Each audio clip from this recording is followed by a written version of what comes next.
How many Roman empires could exist simultaneously? Was the schism in the Christian Church merely an ideological dispute within the cult, or was it an event of truly civilizational significance that forever changed the course of history in the West and the East? Where did the Pope come from, and what power allowed him to occupy such an exceptional position? Did Christianity ever have any real hope for complete and unconditional unity in faith, or was diversity its original characteristic? And why are the familiar borders of medieval states, drawn in historical atlases, often just an unfortunate simplification of a much more complex and dynamic real picture of the world? Were there really warrior priests who blessed battles and fought themselves? And why did the Church need decades, or even centuries, to forge documents to justify its claims to power and property? To understand these issues, we need to delve into the depths of the millennial differences between the two largest Christian denominations, Orthodoxy and Catholicism. At first glance, their differences seem superficial, like the tip of an iceberg hiding huge underwater blocks of contradictions. Or, as in that meme, where the brain begins to glow from the realization of the scale of what is happening. At the obvious tip of this iceberg lie the familiar and easily noticeable differences. There are different dates for celebrating Christmas, Lent, and Easter. The sign of the cross is made in opposite directions, and even the level of beardedness of clergymen among Catholics, shaving is usually mandatory, while among Orthodox Christians, on the contrary, it is often a sign of piety. Let's not forget about liturgical features, such as the use of organs in Catholic churches, while Orthodox services traditionally do without instrumental accompaniment, relying solely on the power of the human voice. A little deeper down are some lesser-known, but still very practical nuances. For example, the dogma of papal infallibility, the position that the Pope cannot err in matters of faith and morals when speaking ex cathedra. For Orthodox Christians, this is unacceptable, as it violates the ancient principle of conciliarity and the equality of all bishops. Here is another example. Should prosphora or hosties in the Latin rite be made from unleavened or leavened dough? It would seem, what difference does it make? But it is important to understand that this is not just bread for communion. This is, for a moment, the body of Christ, and if it is prepared incorrectly, then, according to one side, you can not be saved at all. This is how important seemingly minor details can be. And of course, there is the eternal conflict, celibacy or the possibility for priests to marry. Should they be celibate, like most Catholic priests, or can they start families, like most Orthodox and Protestant pastors? And there, where even the most inquisitive layman cannot reach, lie dogmatic differences concerning the very essence of faith. Take, for example, the famous Filioque. This is the name for an addition to the Creed, a key Christian prayer describing the basic dogmas. Filioque literally translates as, "and from the Son." This is the Catholic version of the origin of the Holy Spirit, which, according to their teaching, proceeds from the Father and the Son. Meanwhile, for the Orthodox, the Holy Spirit comes only from God the Father. Just imagine, if choosing the wrong flour for bread calls into question your chances of getting into heaven, then changes to the main dogmatic text are, in essence, almost outright heresy. Well, at the bottom of this bottomless iceberg, where no light penetrates except the light of your inquiring mind, there is a centuries-old history of conflicts, intrigues, wars, political, cultural, and social differences and disagreements. And this is the most interesting part, because it is here that we find the true roots of the Great Schism. Was Christianity ever truly unified and monolithic? The Great Schism of 1054 is often described as the division of Christianity into two parts. But in fact, this is not entirely true. It was only the division of one church into two parts, because from the very beginning, even in the days when Christians were fed to lions for the amusement of the crowd in the Colosseum, this religion was decentralized.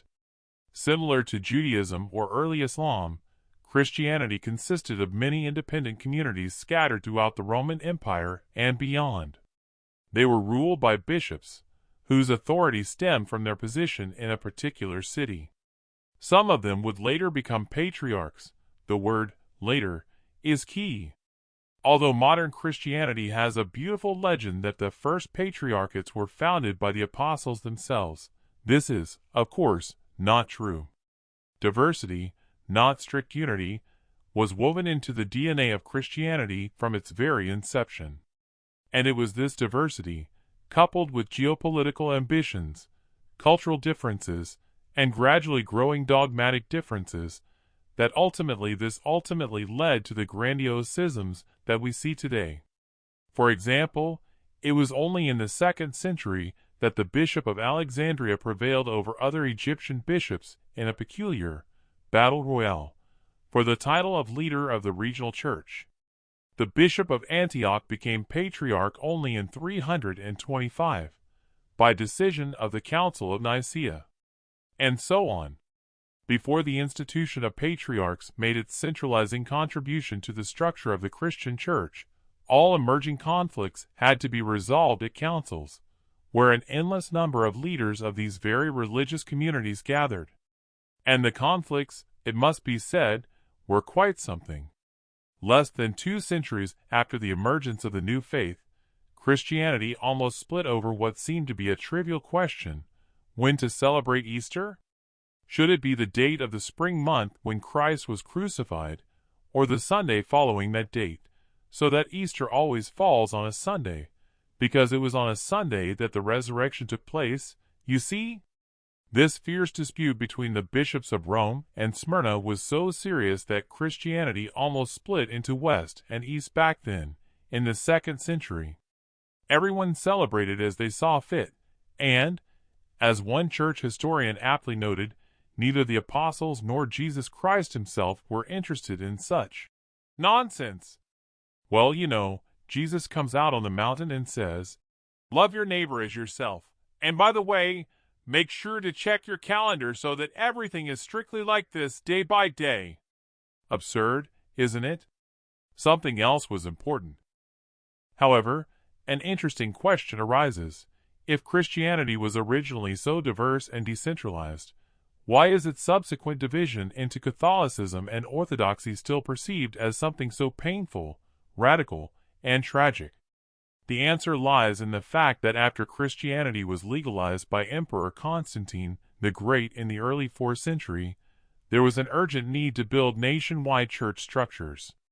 And leadership over these structures, and therefore over the minds of millions, suddenly became a much more important issue than previous disputes over Easter dates or beard styles. Let's digress for a moment to look at the names. The unified Christian church was called ecumenical.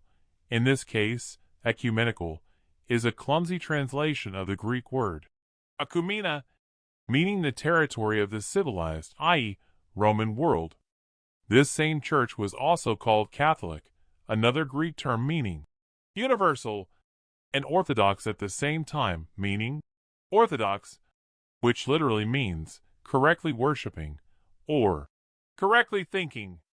And here's an interesting point.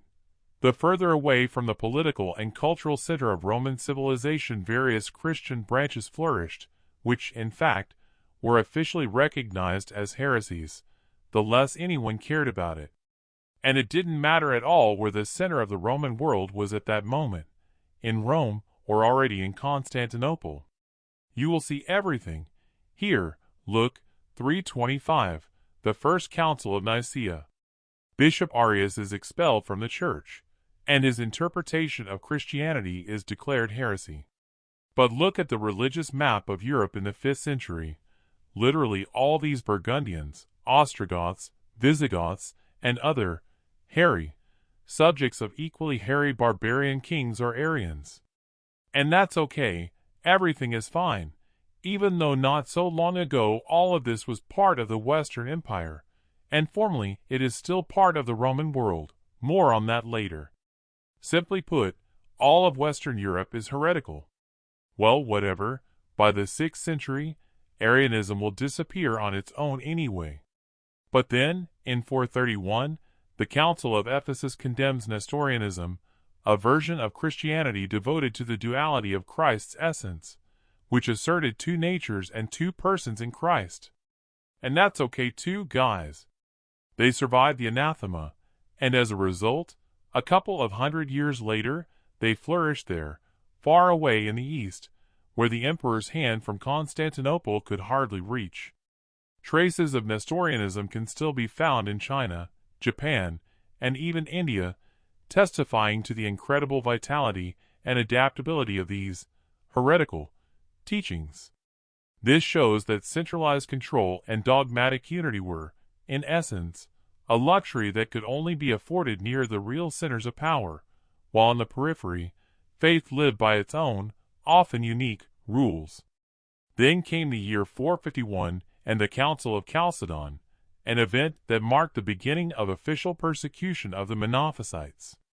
At the same time, Monophysite dogma, contrary to the decisions of the Council of Chalcedon, continues to live and thrive, for example, in the Armenian and Coptic churches, as well as in the Georgian, Ethiopian, and Syrian Jacobite churches. All of them are located, to put it mildly, on the periphery of Byzantine reality. And so on, one could go on and on. But unlike all these heresies, local interpretations, new readings, and even, if you will, postmodern interpretations, the Great Schism and the accompanying thousand-year conflict between the First Rome, the West, and the Second Rome, Constantinople, marked the schism of a very specific church, the ecumenical church itself. And with it came the schism of Roman civilization itself, its political and cultural unity. The confrontation between Rome and Constantinople was gaining momentum. The first to openly declare himself pope, the most important Christian in the entire empire, was Damasus I at the end of the 4th century. His arguments were compelling. The Christian community in Rome was ancient, founded, according to tradition, by the apostles Peter and Paul themselves. And anyway, Rome is Rome. What more do you need? However, the bishops of the eastern half of the empire responded that before making such statements, we need to see where the current capital actually is. And if anything, you can check with the late Constantine the Great, who moved the center of the empire to the east. Things became even more complicated when Emperor Theodosius I decided in 380 to put all these church matters in order. He had two reasons for doing so. First, this native of Spain, which was apparently already an extremely religious place at the time, had very strict and clear views on faith. Second, he sincerely wanted all other citizens of the empire to have the same clear and uniform ideas about faith. After all, in religious terms, there was terrible chaos at the time. Theodosius was the last ruler of a unified Rome, and Christians there had an incredible diversity of views. In addition to the aforementioned endless number of communities, some of them differed little from pagans, perceiving Jesus as just another god from some Eastern or Germanic cult.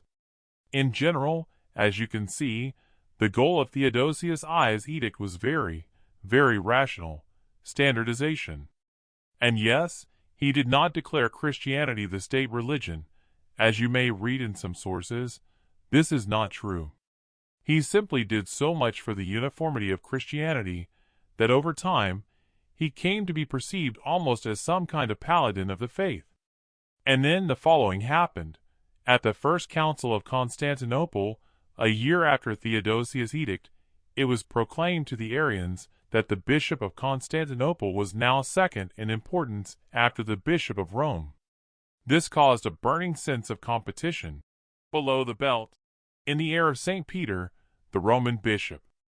The fact that he had not even been invited to this council added to the tension. And this was not just anyone, it was Damasus himself, who had just proclaimed himself the head of all Christians. However, the Pope had little to oppose the emperor, who always had the final say on church matters. An attempt was made to find some kind of compromise at the Council of Chalcedon in 451, proclaiming the Pentarchy, the primacy of the five largest sees: Rome, Constantinople, Alexandria, Antioch, and Jerusalem. At the same time, the first two, Rome and Constantinople, were recognized as having equal rights and equal levels of coolness. Perhaps everything would have been fine, but no. In 476 Rome fell. The centurions disappeared, and nothing good was to be expected in the near future. At first, everyone pretended that everything was fine, and probably believed it themselves. After all, it is very difficult to see global historical shifts and upheavals when you are in the middle of them. You need distance. The fall of the Western Roman Empire essentially boiled down to the barbarian commander Odoacer overthrowing the last emperor of the West, the young Romulus Augustulus, and sending the imperial insignia to Constantinople. In doing so, he formally recognized the emperor of Byzantium as the supreme ruler of the entire Roman Empire. Odoacer was then overthrown by Theodoric the Ostrogoth, who was in fact only the military governor of Italy, as were all the other barbarian kings who settled on the ruins of the Western Empire. As one of the Burgundian kings wrote to the emperor in Constantinople, "My people consider me a king, but I am only your soldier." This new reality only reinforced the cultural and political divide between East and West, laying the foundations for the future Great Schism. Moreover, the very title, Rex, which all these barbarian kings called themselves, was in fact a Roman title used to designate a monarch. The post-Roman West was a rather amusing place. De facto, no kings of the Western Empire were subject to Constantinople anymore. Well, except for a small episode in the 6th century, when Justinian the Great reconquered a significant part of Italy during the Gothic Wars. But de jure, the legitimacy of all these barbarian kings, albeit to varying degrees, would continue to be derived from Rome, from the idea of the continuity of the Roman Empire, for quite some time. A similar story unfolded with Vera. While in the East, in Byzantium, the Church was deeply integrated into state structures, and the Patriarch of Constantinople was an important part of the state apparatus. In the West, things were different. The statehood there was SOSO. Often it was impossible to determine the exact borders of kingdoms. The kingdom extended as far as the monarch could reach with his army to collect taxes. Something like that. The old Roman institutions had been destroyed, new ones had not yet appeared, and, let me remind you, the Arians, heretics, ruled the roost. Naturally, the role of the Church here was completely different. If in Byzantium the Church was in fact part of the state, its ideological and moral pillar, then in the West the Church, or more precisely, its representatives, bishops and abbots, became their own masters. There were a few exceptions, such as Charlemagne's empire, where priests really worked as they should, and for whom they should, for the centralized authority. But this did not last very long. However, first, representatives of the Church were the greatest guardians of knowledge, culture, and literacy. All these hairy, barbarian kings really needed priests as advisors. Well, at least they knew how to count, write, govern, and make laws, among other things. Secondly, the Church was the largest landowner, or rather, a multitude of independent landowning bishops, who, as feudalism developed, would actually become feudal lords. They would not only rule their lands and souls, but even wage war. The Greeks and Byzantines were naturally blown away by the descriptions in the famous Song of Roland of how Archbishop Turpin struck the Moors with his spear, fighting alongside the knights. And yes, the largest and richest of all the bishops, who had enormous moral and material influence, was the Bishop of Rome. But all these processes would only truly manifest themselves a little later, in the 7th to 8th centuries. In the 5th to 6th centuries, these trends were only just beginning to emerge. Thus, at first glance, there seemed to be a unified post-Byzantine world. Kings sent gifts to Constantinople, formally ruled on behalf of the Byzantine, or more precisely, the Roman Emperor, and the Patriarch of Rome and the Patriarch of Constantinople fought for power within the framework of a single, still unified universal church. And then came the Arabs and their conquests. And they finally shattered this illusory shadow of ancient realities. Arab expansion literally cut off half of the Christian world: Syria, Palestine, Egypt, and North Africa. That is, 3 of the 5 most important ancient patriarchates of the Ecumenical Church, Alexandria, Antioch, and Jerusalem, were lost to Byzantine control. Secondly, the Arabs cut off the main trade routes in the Mediterranean. Contacts between different parts of the former Roman world declined sharply, which increased cultural and economic isolation. And thirdly, the authority of the Byzantine emperor fell just as sharply. In just a few decades, the empire lost half of its territory, including its richest provinces. While the Arabs were rampaging in the south, the Avars and Slavs invaded the Balkans, creating a new threat. In such conditions, the Romans, Byzantines, were, of course, no longer concerned with Italy. Especially since, even before all this chaos, other barbarians had invaded there, the Lombards, who captured most of the peninsula and established their own kingdom with its capital in Pavia. Only the southern cities, Rome, and a few other settlements on the coast remained under Byzantine control, essentially becoming semi-autonomous enclaves that Constantinople controlled only to a limited extent. This gave rise to a completely new reality in which the Pope in the West, left without strong imperial power, began to build up his own political and spiritual authority, thereby paving the way for even greater separation from the Eastern Church. The story of the Council of Trullo, also known as the Fifth-Sixth Council, perfectly illustrates how, at the end of the 6th century, the Romans, i.e., the Byzantines, could not dictate anything to the Western Church, cities, or barbarian states. Emperor Justinian II, nicknamed the Naceless, convened this council as an ecumenical council in order to form a single church canon that would be binding on both the West and the East. However, the representatives of Rome simply did not show up, ignoring the emperor's call.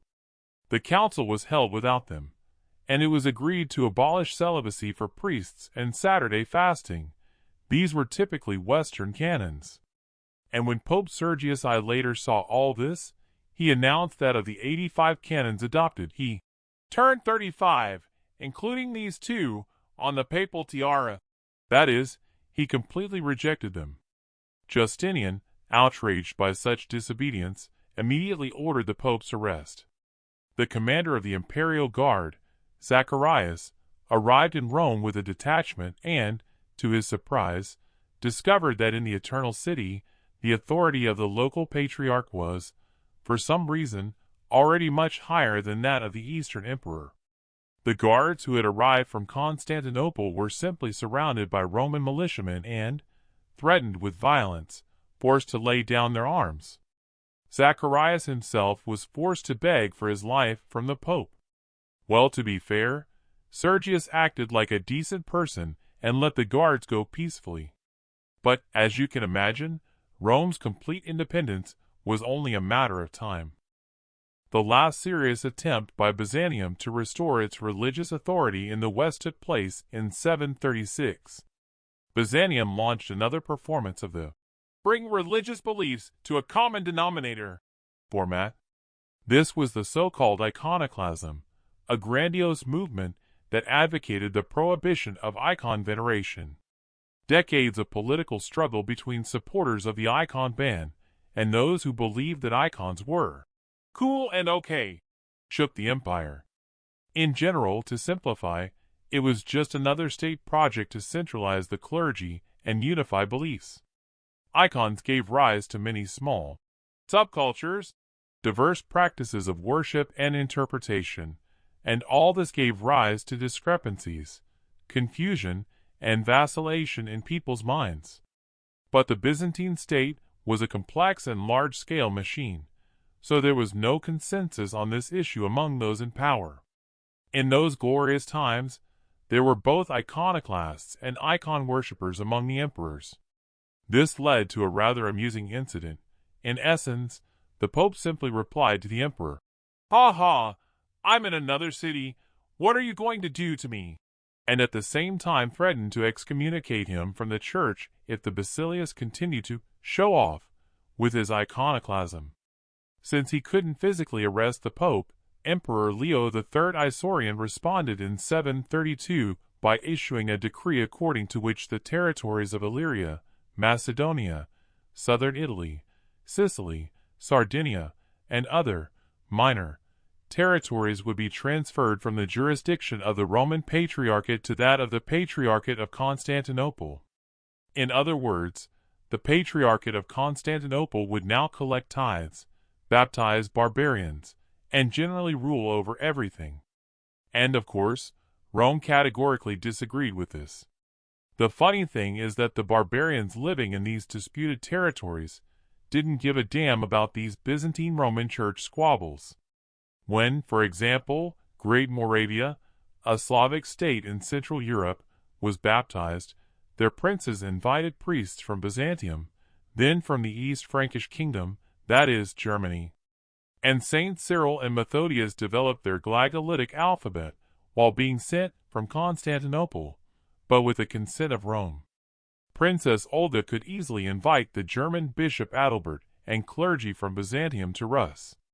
And the Bulgarian Prince Boris I vacillated between the two centers, sometimes submitting to Rome, sometimes to Constantinople, depending on political expediency. And when a woman, Empress Irene, ascended the Byzantine throne, this gave the West an additional reason for a break. After all, the Roman tradition, based on the concept of the empire as a male possession, believed that only a man could be emperor. And since the throne of the empire is occupied by a woman, all this is illegitimate and chaos. We need our own emperor, with knights and a cool surname. Fortunately, there was an epic and very suitable candidate, the powerful Frankish King Charlemagne. And in 800 AD, Pope Leo III crowned him Emperor of the West in Rome. This event was a symbolic, but extremely important act that finally formalized the split of the imperial idea and marked the beginning of a new political reality in Europe. In fact, the last attempt to somehow preserve the illusion of unity in the good old Roman world was the unrealized project of the marriage of Charlemagne and Empress Irene. If this marriage had taken place, it would have literally restored the unified Roman Empire under one scepter, possibly preventing a 1,000-year schism. But history, as we know, decided otherwise. Well, naturally, the accumulated burden of differences between the churches, political and institutional, simply did not give this marriage, and therefore the idea of restoring a unified empire, a single chance. None of the dignitaries, or almost none of the dignitaries in Constantinople, supported this idea. And soon Irene was simply overthrown, with the conspiracy led, so to speak, by the empire's chief accountant, Nikephoros I. Accountants are dangerous people, in general, or so it has always seemed to me, to be honest. From that moment on, the unity of the Church finally became a fiction. Relations between the West and the East turned into a scene from a joke about neighbors. We have an empire, and they have an empire. We have a patriarch, and they have a patriarch. The Bulgarian question. The filioque. Only in Byzantium, the patriarch is the most important part of the state power vertical, which cannot be conceived separately from the emperor, while in the West, he is in fact an independent feudal lord with his own army, lands, and political influence. In addition, religious traditions themselves had already diverged radically. Everything that has already been mentioned, the symbol of faith, the Eucharist, communion bread, services, holidays, the language of worship, Greek and Latin, after all of this was acquiring increasingly pronounced regional characteristics. But most importantly, The very logic of the development of the Church in the West and in the East was completely different. Yes, in Byzantium, I remind you, the power of the Patriarch, at least formally, on a par with imperial power, is one of the two pillars on which the empire rests. These are inseparable things, the Church and the state, and one large and very specific state at that. In the West, especially after the death of Charlemagne and the collapse of his empire into many parts, the Church was still a collection of practically independent actors, quite in keeping with the trend toward political diversity in Western Europe, albeit with the formal primacy of the Pope. By the way, we recently talked about all this European political diversity in a video about medieval cities, which you can watch. In short, it was inevitable. The Great Schism was, in fact, two schisms. The first was, so to speak, the crown schism, and the second was the funeral schism. The first schism occurred in 863. Yes, somewhere far away, Rurik, his brothers, and his retinue landed on the shores of Ladoga, laying the foundations for the future Russian state. Meanwhile, political intrigues were in full swing in Constantinople. In 858, Patriarch Ignatius of Constantinople clashed with the regent of Byzantium, the influential dignitary Bardas. They quarreled, and the Patriarch was soon, quite predictably, deposed and sent into exile. Barda appointed a certain Photios, who had previously been the head of the imperial chancellery, to the post of Patriarch. Nothing special, in principle. Empress Irene herself had appointed a man who had never been ordained as Patriarch. The situation was not unusual for the empire as a whole.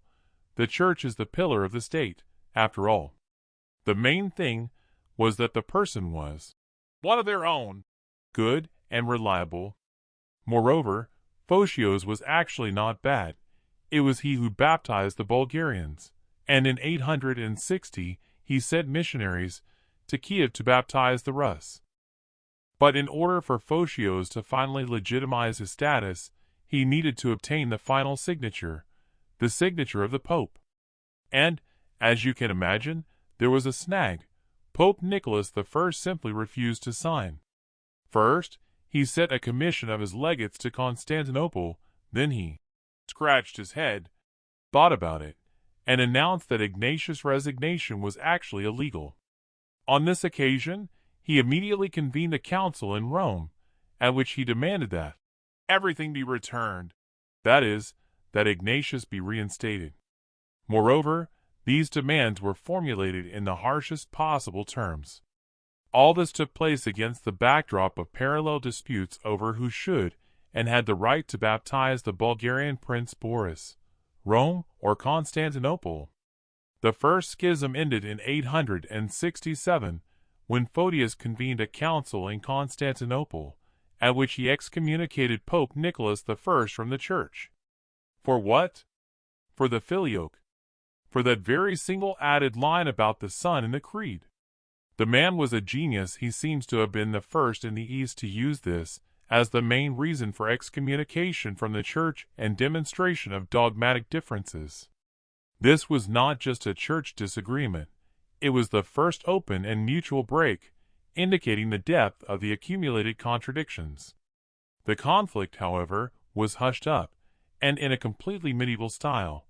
The Pope never learned of his excommunication, because he died before the letter reached Rome.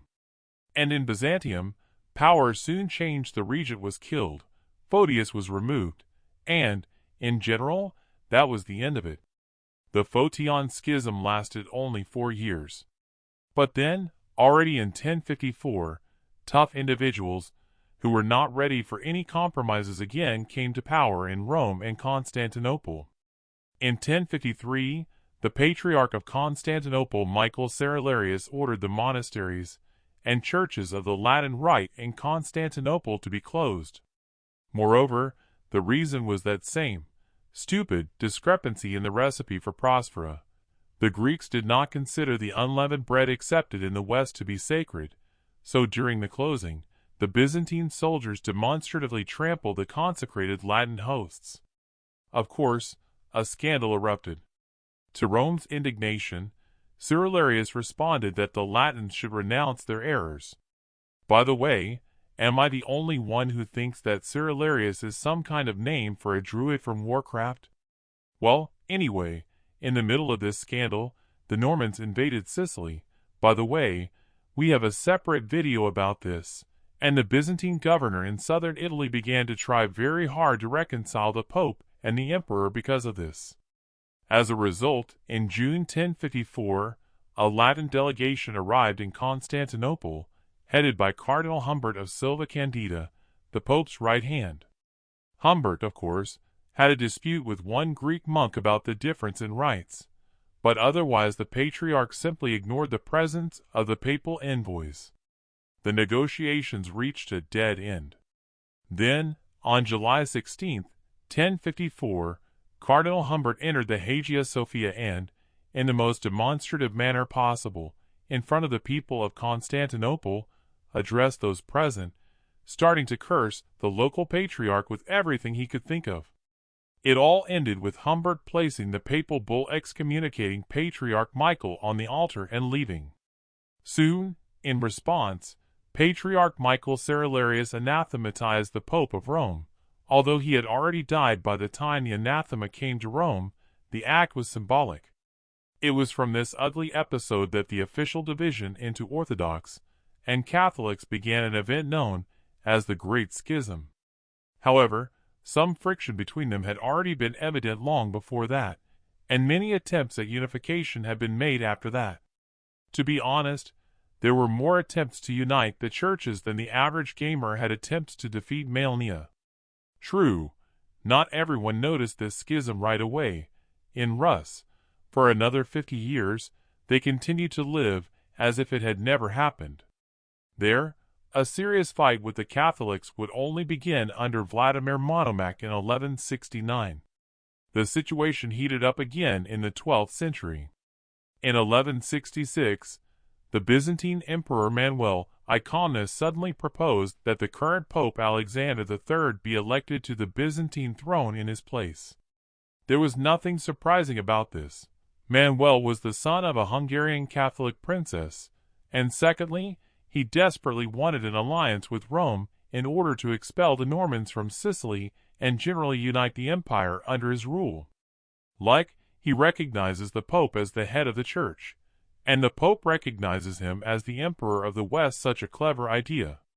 In response to this crazy plan, the Pope proposed his own crazy plan, where the Emperor simply appoints the Pope as the head of all Orthodox Christians for the Union. Well, in short, it all somehow didn't come together, because both wanted complete submission. In the end, Michael III of Anchialos, Cyrillarius, became the Patriarch of Constantinople, who claimed that Muhammad, that is, Muslims, are better than Catholics. And he was right, because literally a few decades later, the Fourth Crusade happened. And seriously, just watch our video about it. There, the Knights went to kill Muslims in Egypt, but due to a number of rather strange circumstances, they turned back to Constantinople and cruelly burned and plundered it in 1204. And, by the way, now they were trampling on improperly prepared bread, Orthodox Prospera, proving their superiority by force. And although Byzantium, dismantled for spare parts, was then somehow put back together, it will never, of course, recover from such a blow. And the Catholics will then become finally and officially enemies of the empire, in the eyes of the Byzantines, turning from Christian brothers into heretics and robbers. However, any point of no return is always temporary. History is full of amazing twists and turns, and even after such catastrophes, humanity continues to seek ways to reconciliation and new understanding. Already in 1274, another grand attempt by the Church to unite took place in the French city of Lyon. A simply huge event took place there, the Second Council of Lyon, where hundreds of clergymen from all over Western Europe were invited, including the greatest philosopher and theologian Thomas Aquinas, and, naturally, the Byzantine delegation. But Thomas Aquinas died right on the way to this council, and the Byzantine delegation was shipwrecked. True, its main members still survived and got to Lyon, but the whole irony was that there were no priests among them at all. They were all officials from, let's say, the field of regulation of religious issues. And yes, the council sort of agreed on something. The Catholics accepted the Orthodox canons there. But in fact, no one recognized its results, except for the Byzantine Emperor Michael VIII Palaeologus himself, who desperately needed the support of the West against the growing threats. And when he died, the empire quickly excommunicated him posthumously, and in general everyone who signed all those papers in Lyon. A century and a half later, the churches will try to reunite again, thanks to an extremely, bright motivation. Byzantium will shrink to the size of Constantinople, with the Ottoman Turks right under the city walls. And my God, we made a video about this too. In short, the atmosphere was such that it was possible to seek compromises even with the papacy. I would like to apologize in advance for any errors in the text or dubbing. I am just learning, and the language this channel is written in is not my native language. The dubbing is done using artificial intelligence. Please point out any errors so that I can correct them and improve the quality of the content. I would also be glad if you shared your thoughts on the topic. Your support in the comments really motivates me to continue looking for new interesting stories. Thank you for your understanding and participation. Subscribe to the channel and ring the bell so you don't miss new stories.